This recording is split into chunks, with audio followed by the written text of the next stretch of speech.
മണ്ഡലപൂജയ്ക്ക് ശബരിമല അയ്യപ്പ വിഗ്രഹത്തിൽ ചേർത്താനുള്ള തങ്ക അങ്കിയും വഹിച്ചുകൊണ്ടുള്ള ഘോഷയാത്ര പുറപ്പെട്ടു. ആറന്മുള പാർത്ഥസാരഥി ക്ഷേത്ര പരിസരത്ത് നിന്നായിരുന്നു 4 നാൾ നീളുന്ന യാത്രയുടെ തുടക്കം. വെള്ളിയാഴ്ചയാണ് മണ്ഡലപൂജ. ഭക്തിസാന്ദ്രമാണ്, ശരണമന്ത്രമുഖരിതമാണ്. ആറന്മുള ശ്രീ പാർത്ഥസാരഥി ക്ഷേത്ര പരിസരത്തു നിന്നും രാവിലെ 7 മണിക്ക് തന്നെ തങ്കയങ്കി വഹിച്ചുകൊണ്ടുള്ള ഘോഷയാത്ര പുറപ്പെട്ടിരിക്കുകയാണ്.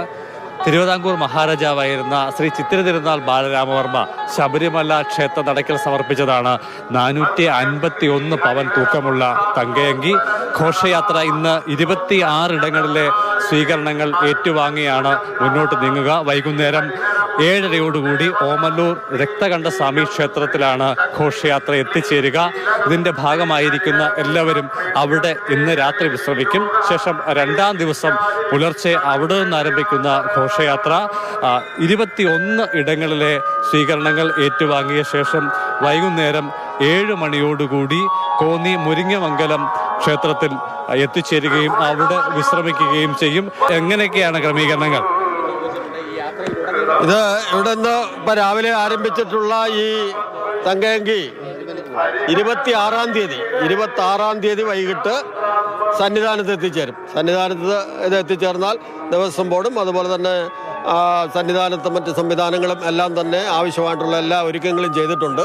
മുൻ വർഷങ്ങളെക്കാൾ കൂടുതൽ തീർത്ഥാടകർ ഇപ്രാവശ്യം ശബരിമലയിൽ എത്തിക്കൊണ്ടിരിക്കുകയാണ്.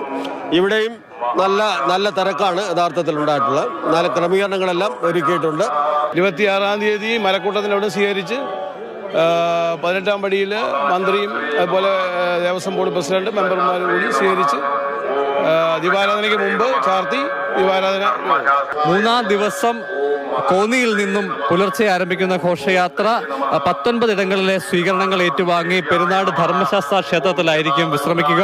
26-ാം തീയതി അവിടെ നിന്നും പുറപ്പെടുന്ന ഘോഷയാത്ര 6 ഇടങ്ങളിലെ സ്വീകരണങ്ങൾ ഏറ്റുവാങ്ങിയ ശേഷം ഉച്ചയ്ക്ക് 1 മണിയോടുകൂടി പമ്പയിൽ എത്തിച്ചേരും. വൈകുന്നേരം 5:30 ശരംകുത്തിയിൽ എത്തിച്ചേരും. അവിടെയാണ് ആചാരപരമായ സ്വീകരണങ്ങൾ ഒരുക്കുക. വൈകുന്നേരം 6 മണിയോടുകൂടി 18-ാം പടി കടന്ന് സന്നിധാനത്ത് എത്തിച്ചേരുന്ന ഘോഷയാത്രയ്ക്ക് തന്ത്രിയും മേൽശാന്തിയും ചേർന്ന് സ്വീകരണം ഒരുക്കുകയും തങ്കയങ്കി സ്വീകരിക്കുകയും ചെയ്യും. വൈകുന്നേരം 6:30 തങ്കയങ്കി ചാർത്തയുള്ള ദീപാരാധന. തങ്കയങ്കി കടന്നു പോകുന്ന ഭാഗങ്ങളിൽ ആയിരക്കണക്കിന് ആളുകളാണ് വഴി നീളെയൊക്കെ തന്നെ കാത്തിരിക്കുന്നത്. കാരണം 50 വയസ്സിന് താഴെ പ്രായമുള്ള സ്ത്രീകൾക്ക് തങ്കയങ്കി കാണുന്നതിന് ഉള്ള ഒരു അസുലഭ അവസരം കൂടിയാണ് ഈ ഘോഷയാത്ര. ക്യാമറമാൻ സുധീഷ് തിരുവള്ളയ്ക്കൊപ്പം CK അഭിലാൽ, മാതൃഭൂമി ന്യൂസ്. ഭക്തി നിർഭരമായി അങ്ങനെ തങ്കയങ്കി ഘോഷയാത്ര പുരോഗമിക്കുകയാണ്. 26-ന് 6:30-ക്കാണ് ഇതൊക്കെ ചാർത്തി അയ്യനെ കാണാനാവുക. അതിമനോഹരമായ ഭക്തിസാന്ദ്രമായ അവസരവും കാഴ്ചയുമാണത്.